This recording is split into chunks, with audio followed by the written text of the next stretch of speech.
notre cher pays. Nous voulons en profiter pour vous souhaiter ensemble des très bons moments avec vos familles, vos amis et proches.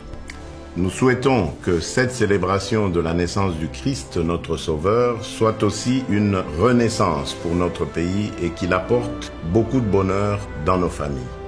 Jésus est venu pour manifester l'amour de Dieu envers nous et pour nous enseigner l'amour, non seulement envers le Père, mais également envers notre prochain. Joyeux Noël, mais surtout, bonne année 2020 à vous tous, chers compatriotes.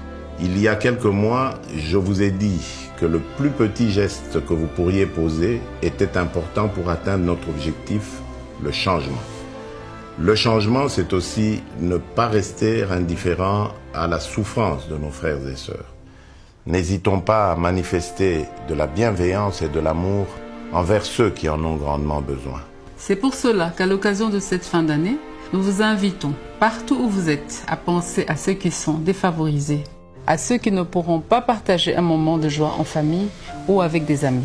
Essayons tous de poser autour de nous, selon nos possibilités, un acte de bienveillance envers nos frères et sœurs en difficulté.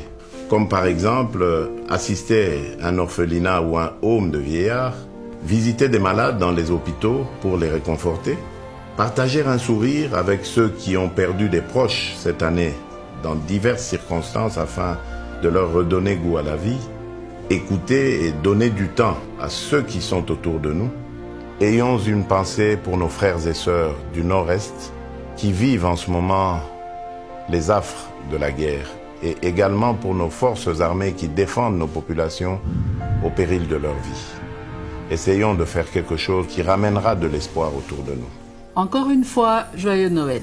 Et bonne année 2020 à toutes et à tous. Que Dieu bénisse la République démocratique du Congo et son peuple.